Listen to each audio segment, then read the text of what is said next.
UP और उत्तराखंड की खबरों के लिए एबीपी गंगा को सब्सक्राइब करें और बेल आइकन दबाएं। एमएलसी चुनाव के लिए वोटिंग शुरू हो चुकी है। शाम 5 बजे तक वोटिंग होगी। प्रदेश में 11 सीटों के लिए 199 उम्मीदवार हैं। मैदान में एमएलसी के लिए 72 जिलों में मतदान होगा।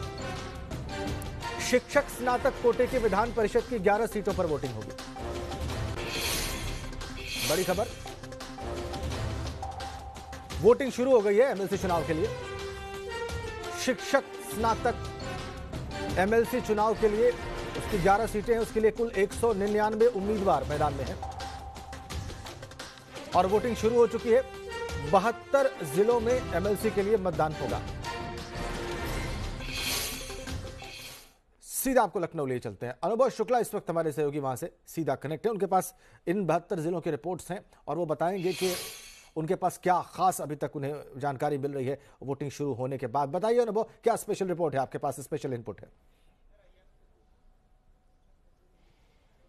देखिए बिल्कुल राजन, ये 11 सीटों पर एमएलसी के चुनाव हो रहे हैं। शिक्षक और स्नातक की 5 सीटें हैं और शिक्षक खंड की 6 सीटें हैं। सुबह 8 बजे वोटिंग शुरू हो गई। हम लखनऊ में ऐसे ही एक पोलिंग सेंटर पर मौजूद हैं और पूरे प्रदेश की अगर बात करें तो जो स्नातक खंड के जो एमएलसी के चुनाव हो रहे हैं 5 सीटों पर, उसके लिए 1800 से ज़्यादा इस तरह के पोलिंग सेंटर पूरे 72 जिलों में बनाए गए हैं। और अगर शिक्षक खंड की बात करें जहां 6 सीटों पर चुनाव हो रहे हैं तो उसके लिए तकरीबन 800 के आसपास जो है पोलिंग सेंटर बनाए गए हैं। कुल अगर वोटर हम कहें, इन चुनाव में वोटर कम होते हैं क्योंकि इसके वोटर अलग तरीके के होते हैं। ये जरूरी नहीं कि आपने विधानसभा में वोट दिया, लोकसभा में वोट दिया तो इस चुनाव में भी वोट दें। इसके लिए अलग वोटर लिस्ट तैयार होती है। स्नातक के लिए ये जरूरी होता है कि जो वोटर हो वो भी ग्रेजुएट हो, और शिक्षक के लिए ये जरूरी होता है कि जो वोटर हो वो शिक्षक हो, 3 साल का एक्सपीरियंस हो। उसके आधार पर इसकी वोटर लिस्ट तैयार होती है और 199 उम्मीदवार जो हैं वो चुनाव मैदान में हैं। अगर स्नातक की बात करें तो जो 5 सीटें हैं उन पे 114, और अगर शिक्षक की बात करें तो जो 6 सीटों पर चुनाव हो रहे हैं उसमें 85 जो वोटर कैंडिडेट हैं वो चुनाव मैदान में हैं। हमारे साथ एक वोटर हैं जो अभी अभी वोट दे के निकले। आपने वोट दे दिया है? पहला वोट इस पोलिंग बूथ पर आप ही ने दिया? हाँ, पहला वोट दिया मैंने। तो ये एक अलग चुनाव है, ये ईवीएम से नहीं होता, बैलेट पेपर है, एक पेन दिया है चुनाव आयोग ने, उससे आपको इसमें नंबरिंग करना था हमको। तो ये चुनाव कितना अलग है? क्योंकि आपने विधानसभा में भी वोट, इस चुनाव अलग है क्योंकि इसमें मैक्सिमम सब जागरूक मतदाता ही वोट देते हैं। इसमें थोड़ा सा डिफ्रेंसिएशन आता है, मतलब इसका सिलेक्शन थोड़ा उस चुनाव से अलग मेरे हिसाब से है। उत्साह है आप में क्योंकि आप सुबह सुबह आए हैं पोलिंग सेंटर पर। और ऑनलाइन परीक्षा का भी प्रभाव है क्योंकि हमारे बच्चों की परीक्षा अभी 9 बजे शुरू हो जाएगी, तो हमें लगा कि सबसे पहले वोट दे के निपटते हैं। तो राजन देखिए, वोटर जो है वो खुद कह रहे हैं कि ये थोड़ा अलग तरह का चुनाव है और यहाँ पर जो ग्रेजुएट होते हैं वो लोग वोट डालते हैं। अनुभव, इनसे जानिए आप। अनुभव, बिल्कुल सही कहा आपने, इसमें वोटर अलग होता है, जागरूक होता है, बिल्कुल ठीक बात है। आपने उस बारे में एक्सप्लेन भी किया दर्शकों को कि वोटर कैसा होता है। आप इन हिसाब से ये जानने की कोशिश करिए कि जो इन्होंने प्रायोरिटी बनाई, 1 नंबर, 2 नंबर, 3 नंबर, आप अपनी प्रेफरेंस जाहिर की वहां पे, तो किन मुद्दों पर की, क्या इनके दिमाग में था, कैंडिडेट की कौन सी बात इनके जहन में थी वोट करते वक्त?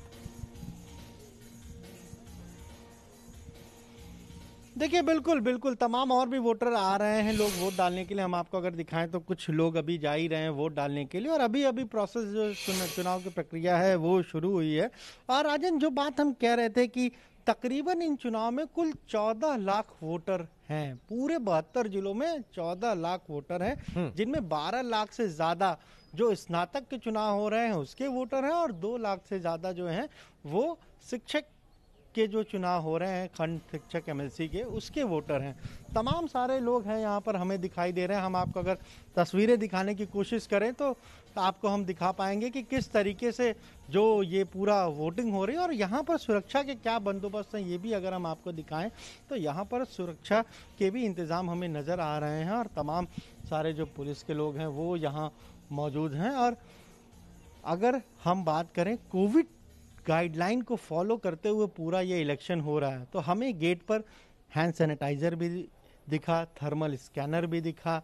इसके अलावा विशेष बात यह है राजेन कि यहाँ पर जो भी वोटर आएगा उसे ग्लव्स दिए जाएंगे, प्लास्टिक के 2 ग्लव्स दिए जाएंगे दोनों हाथों के लिए।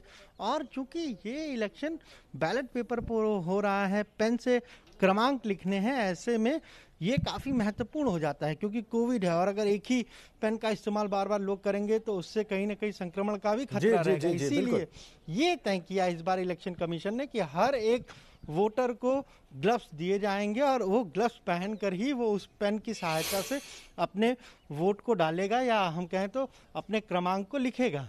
बिल्कुल ठीक बात है। अनुभव, बहुत बहुत धन्यवाद आपका। आपने बहुत सारी महत्वपूर्ण जानकारियां दी इस मतदान के बारे में, इस चुनाव के बारे में।